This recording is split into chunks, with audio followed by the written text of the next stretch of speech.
my God, I see the way you shine.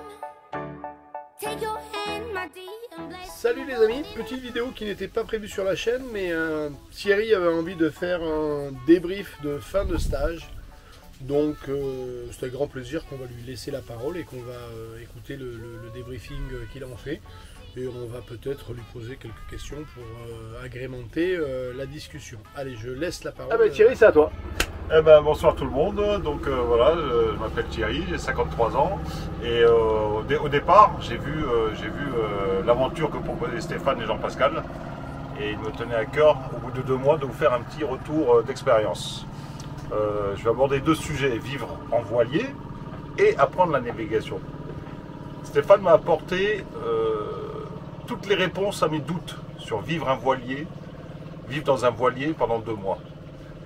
Je suis arrivé avec plein de questions, plein de doutes dans mon esprit. Et là, à l'heure actuelle, je repars serein et prêt à naviguer en solo ou en duo de préférence. Comme vous pouvez le dire. Tu as eu une expérience caravaning quand même. J'avais une expérience caravaning. Ça ressemble un peu à du camping. On ajoute en plus la gestion de l'eau, de l'électricité qu'on n'a pas sur une caravane. Bien sûr. T'avais quoi comme doute?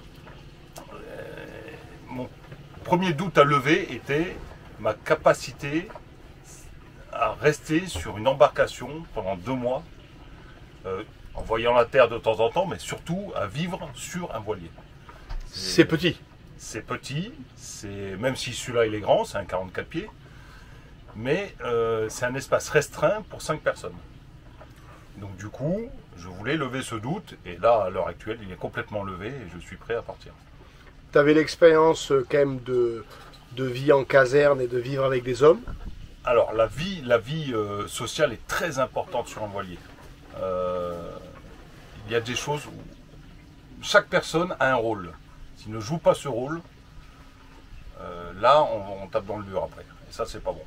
Et alors je vais, c'est une discussion qu'on a, bien sûr, mais ça a l'air de rien, mais on a Ojai qui d'ailleurs en ce moment y est encore. Là, je vous le mets en direct. Elle est en bas là, tranquillement, en train de préparer le repas de ce soir. On dirait pas, mais sur un voilier, l'instant repas est un des plus importants. Il y a 3 phases, le petit déjeuner, déjeuner, dîner. Et effectivement, Ojai a fait à manger la plupart du temps. On s'est relayé de temps en temps pour la relever. Mais c'est un instant qui est très important, très convivial. Et si on le rate, ouais, ça peut mettre en danger le moral de l'équipage. Ouais, il n'y a pas de poste mineur, quoi. Hein. Non, aucun.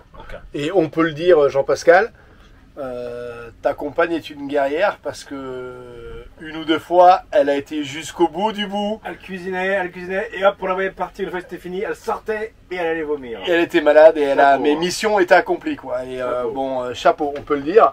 C'est clair. Donc, aucun poste mineur, le remplissage de l'eau, le nettoyage, la vaisselle, le rangement, aucun poste n'est mineur sur un voilier. Il faut tout prendre avec énormément d'importance. Ça, c'était un des doutes. Tu avais d'autres doutes? Sur la vie en voilier, non. C'était essentiellement ça, c'est est-ce que je suis capable de vivre avec des personnes dans un espace restreint et longtemps. Voilà, ça c'était un des plus gros doutes. Gestion de l'eau? Gestion de l'eau qui se passe admirablement bien. Et ouais, des petites douches restreintes tous les jours, ça c'est important. Et l'eau pour la vaisselle, mais après avec la méthode que tu m'as appris, il n'y a aucun problème pour trouver de l'eau partout dans le monde. Le sommeil, c'est un truc. On fait tous des siestes finalement. On fait tous des C'est siestes. marrant, mais. Maintenant, on peut faire tous des siestes. Ouais. C'est sûr que la première semaine, voilà, on n'était pas en capacité de gérer le voilier seul. Donc effectivement, oui, toi tu faisais pas la sieste. Mais non, là, tout le monde fait des siestes, même pendant les quarts, les grandes traversées, les 450 000 qu'on a fait. Tout le monde a pu faire sa sieste le matin et l'après-midi. Donc oui, c'est très bien. Et puis, même quand on fait des petites traversées pas longues, tout le monde fait que. C'est un. Voilà, c'est un plus. C'est un plus. La petite récup. La petite récupération qui va bien pour le corps et l'esprit. Ouais, c'est un plus. Survivre en voilier, il y a une autre chose, c'est que toi tu mesures pas 1,55 m. Non, alors je fais 1,87 m. Voilà. Et j'ai des grands bras. Pour 86 kg à la base. Donc, La hauteur sous barreau, sur ce catch de 44 pieds, ça va, ça va. Je passe à peu près partout. Il y a quelques endroits où je ne suis pas passé, mais bon, je m'en souviens encore. Mais autrement, non, voilà, c'est... Si vous faites 1m90, effectivement, choisissez un voilier avec une hauteur sous barreau importante. Ça, c'est, voilà, parce que se courber toute la journée, c'est pas bon. C'est pas bon. Alors, je vais faire la transition sur la vie en voilier et apprendre la navigation. L'idée générale, c'est de se dire qu'un ketch, c'est un gréement divisé où la grand voile est moins grande puisqu'il y a un artimon et que finalement, on peut mieux gérer les deux voiles, mais c'est aussi 2 fois plus de bordel. C'est 2 fois plus de bordel. Non, mais il y a 2 fois plus, il y a deux grands voiles, quoi. Voilà. Il y a 2 fois plus d'organisation. Il y a 2 voiles à tomber quand on arrive sur site, plus le génois, bon, ça fait 3. Donc effectivement, oui, il faut être organisé. Et là, effectivement, ce catch seul me paraît compliqué. Allez, enchaîne sur... Ensuite, apprendre la navigation. Moi, je suis arrivé niveau 0. Voilà. Ça va faire un autre chaise. Même pas. Ah merde, je me rappelais pas. Je suis arrivé niveau 0, avec beaucoup de volonté d'apprendre. Et effectivement, là, je dirais même au bout d'un mois, hein, ça y est, ouais. C'était acquis. Et ça a levé aussi pas mal de doutes. Voilà. C'était aussi, est-ce que je vais être capable de gérer un voilier en duo, parce que c'est le mieux. Et là, à l'heure actuelle, je peux dire oui. Là, au bout des 2 mois, oui, je peux et je vais le faire d'ailleurs. Je peux le dire aussi. On peut le dire aussi, voilà. hein, JP. Complètement. On est d'accord là-dessus. On peut partir en autonome après. Stéphane apporte la manière, l'ordre, très important sur un voilier, la discipline. Un capitaine dit quelque chose, on exécute. Ça, c'est plus mon côté militaire. Ça, moi, je suis d'accord avec ça. Et là, Stéphane m'a apporté toutes les connaissances, aussi bien par petit temps, par gros temps aussi, si vous avez pu voir les vidéos. Et oui, il a levé énormément de doutes. Énormément de doutes. Là, je repars serein, avec plus aucune question. Donc ça, c'est fantastique. Aussi bien en électricité, qu'en mécanique, qu'en gestion des voiles, gestion de vie à bord. Petit temps, gros temps, les mouillages, très important les mouillages. Et non, tu as apporté beaucoup. Alors moi, je vais apporter de l'eau à ton moulin et à la fois de trucs. Alors c'est vrai que moi, j'ai une intolérance à la non-discipline dans le sens où si on n'est pas capable d'exécuter les choses dans un ordre certain et de le faire bien, quand ça monte, parce qu'à un moment donné, nous on ne fait pas de la voile en 15 nœuds, quand ça monte, on se met dessus dans le roule et on se met en danger. Donc ma vision de la voile, elle est peut-être un peu extrême pour certains, parce qu'ils disent, ben voilà, quand je vois 20 nœuds, ben, je sors plus dehors. Mais moi j'estime que des fois on prend des grains et que la nuit ça se passe mal. Et quand tout le monde sait faire les choses et qu'on sait que tout le monde fait les choses de la même façon et que chaque chose a un nom et chaque façon de la faire est unique, ça enlève les carrefours de décision. Tout à fait. Et du coup, le déroulement d'une manœuvre se passe sans problème. Ah oui, tout à fait. Du nombre de tours qu'on fait sur un winch à la manière dont on envoie ou de la manière dont on fait les choses. Ça, c'est la première chose. Et après, la deuxième, c'est que je pense que tu as préparé beaucoup tes naves, toi, tu as fait le travail. Ouais, énormément. Ouais. Donc il y a eu, parce que moi, après, à un moment donné, je donne les éléments. Je ne suis pas quelqu'un qui répète énormément. On a fait les cours sur tableau, mais tu as pris le temps de regarder les windy, tu as pris le temps de, voilà, on a fait ensemble qu'est-ce qu'on allait, la différence entre le vent qu'on voit sur une carte météo, comment on va le vivre, comment on va le ressentir. De là, tu t'es jeté sur la carte de navigation et sur l'étape d'après. Tu as préparé ta nave. J'ai préparé ma nave avec les courants, les marées, les vents, les orages potentiels qu'il pouvait y avoir sur le chemin, avec les différentes heures. Je prends l'exemple de la nave de 450 qu'on a fait. Ouais.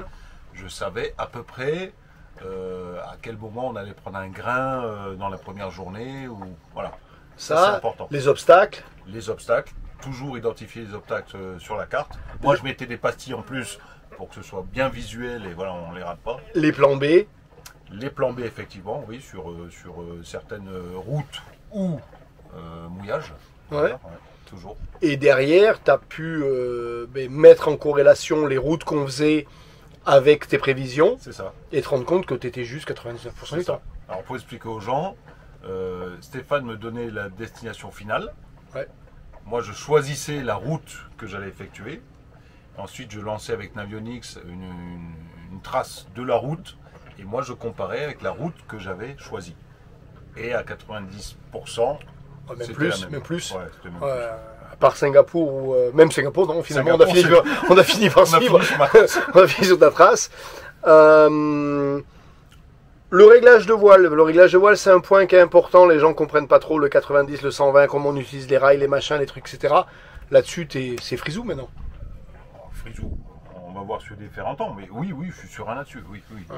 Savoir régler sa voile finement. Je suis pas encore dans les 3 derniers pourcents pour gagner la vitesse maximale. Non, mais. Mais oui, je suis bien là-dessus et je pense que ça va me servir énormément. Ouais. Alors, les ETA, ce qu'on appelle estimate time to arrival, le temps de destination, on se rend compte que pratiquement sur toutes les naves, qu'elles soient petites ou grandes, à une demi-heure près, On arrive à l'heure qu'on avait, enfin pas choisi, mais voilà, on avait estimé. Tout à fait. Ouais. Des petits. Alors, c'est pas prévu, mais c'est arrivé, des petits soucis mécaniques. Petit souci mécanique. Alors, et comme j'ai expliqué à Stéphane, je suis super content d'être venu sur une unité avec quelques problèmes. Bon, c'était pas le choix du propriétaire, hein, voilà, c'est comme ça, c'est De toute arrivé. façon, un bateau, c'est une emmerde tous les jours. Voilà, et ce qui m'a permis de mettre les mains dedans, dans le moteur, avec Stéphane, avec JP, et de pouvoir régler ces problèmes sur le tas, en pleine nave, dans des vagues, dans des creux. Non, c'est très intéressant ça. Ouais. Et une dernière chose, alors ça, je pense que pour moi, c'est important et les gens n'en parlent pas souvent. C'est qu'il y a un plan de pont sur ce bateau, c'est-à-dire que les poulies étaient prévues, les bouts étaient prévus pour passer à certains endroits, etc. Et on se rend compte que ça marche pas parce que il y a trop de pression. On se rend compte que voilà, dès qu'il y a 25 nœuds, ça tire, ça. Et on s'adapte, on cherche, on réfléchit, on trouve et on met en œuvre des plans et de l'action et on teste jusqu'à ce que ça soit. C'est ça. Et je pense que soit un monocoque ou un kata sera exactement le même problème. Il faut pouvoir gérer le problème à l'instant où il arrive. Voilà. Il faut réfléchir. C'est pas, on n'a pas un carton de pièces neuves. Et quand ça arrive, il faut réfléchir, mettre les mains à la pâte. Et généralement, ça fonctionne. Voilà, et la Dynéma. La Dynéma, superbe produit, que je vais commander dès que je suis de retour en France. Non, c'est exceptionnel. Moi, je pense que c'est une expérience que tout le monde devrait vivre. Si vous avez un doute sur votre capacité à vivre sur un voilier et que vous voulez apprendre la navigation, surtout n'hésitez pas. C'est une chose que vous devez faire. Parce que ça va lever tous vos doutes. Et vous allez repartir serein, tout simplement. Ouais, et puis j'en parlais avec Jean-Pascal tout à l'heure quand tu n'étais pas là. On se disait, bon, vous êtes resté 2 mois, donc vous avez payé 2 mois de stage. Mais mine de rien, si tu avais fait 15 cages au Glédan, ou je ne sais pas, d'une semaine, etc., aujourd'hui tu pars, moi je suis sûr que peut-être tu vas m'appeler en me disant putain Steph, là j'ai un problème en élec, machin, j'ai un truc, machin, mais ça tournera à tout le monde. Mais là, tu trouves demain un bateau en Grèce, il faut le ramener en France, machin, etc. C'est fini. Il n'y a plus aucun doute là-dessus. Non, plus aucun doute. Et ça n'a pas de valeur quand même. Ah ben, là c'est exceptionnel. Pour moi c'est exceptionnel. Ouais. C'est une avancée dans ma vie, c'est terrible. Moi, il me manque juste à acheter l'unité et puis à partir. Alors, l'unité j'ai plusieurs modèles, mais voilà. Je vais tester l'Atoll 50. Pourquoi ? Parce que l'Atoll 50 me correspondrait pour l'habitabilité, mais je veux voir aussi la navigation, ce qu'il donne, avant de faire mon choix final. Mais en habitabilité, un monocoque avec une apparence de catamaran, voilà. Je pense que ça me plaît beaucoup et il faut que je vois ce que ça donne sur l'eau. 50 pieds premier bateau, la moitié des gens vont dire que t'es fou. Oui, mais les premiers... Moi, tous ces gens-là, pour moi, ils n'ont pas navigué dans le gros temps. Voilà, tout simplement. Et je pense qu'on est mieux sur un 50 pieds que sur un 35. Pour avoir vu ici, on se rend compte que, quelle que soit la taille de l'unité, les pare-battes, il faut les ranger, le spi, il faut le ranger, la vaisselle, il faut la ranger, les G-sauvetage, il faut les ranger, les bouteilles d'eau, il faut les ranger, et tout ça, c'est incompressible. Parce que quand tu es 4 à bord, la place de tout ça... Le travail il sera le même sur un 35 pieds ou un 50 ou un 60 ou un 80, bon, je sais pas, il n'aurait jamais de 80, mais le travail restera toujours le même, quelle que soit l'unité. Donc beaucoup de discipline, du rangement, et oui, puis être attentif à ce qu'on fait, ouais, c'est très important. Destination finale? Ah, pour moi ce sera Nouméa. Ouais, ça c'est le... Partir du Cap d'Agde pour rejoindre la Nouvelle-Calédonie, oui, et on se reverra. Ouais, non, ça c'est sûr. Tu peux peut-être dire un petit mot à la personne qui t'attend. Ah bah oui. Parce qu'elle a été très patiente. 2 mois. Hein, c'est vrai, elle t'a laissé partir 2 mois pour te préparer, pour te dire mon chéri, vas-y, prépare-toi parce que c'est important et c'est la clé de ton rêve. Exactement. C'est une chance quand même. J'ai ma compagne qui m'attend sur Béziers et elle m'a permis de vivre mon rêve. Elle n'a jamais émis aucun doute. Quand je lui ai dit je vais partir 2 mois à l'autre bout du monde, elle m'a dit vas-y, c'est ton rêve, vas-y, pour qu'on puisse partir à 2 après. C'est magnifique. Là, je la remercie et puis je te fais un bisou, Sophie. Voilà. Et on va finir sur une note un peu romantique et pour voir Oi qui vit à bord ici et qui est la compagne de Jean-Pascal. Mine de rien, c'est la force du bateau quand même. S'il avait une compagne qui vivait pas la chose comme elle le vit, ce serait beaucoup plus compliqué. Ce serait plus compliqué, ce serait une vraie galère. Il a une chance formidable, JP, d'avoir une guerrière comme ça. Non, franchement, dès que j'arrive en France, je lui prends une photo de mes médailles et je lui envoie, c'est une guerrière. Et donc, voilà, c'est des plans qu'on se fait souvent en vouloir les faire en couple. Moi, je pense qu'il est important que l'homme maîtrise chaque aspect pour pouvoir intéresser l'autre et lui transmettre. Mais si à côté, il n'y a pas quelqu'un de solide,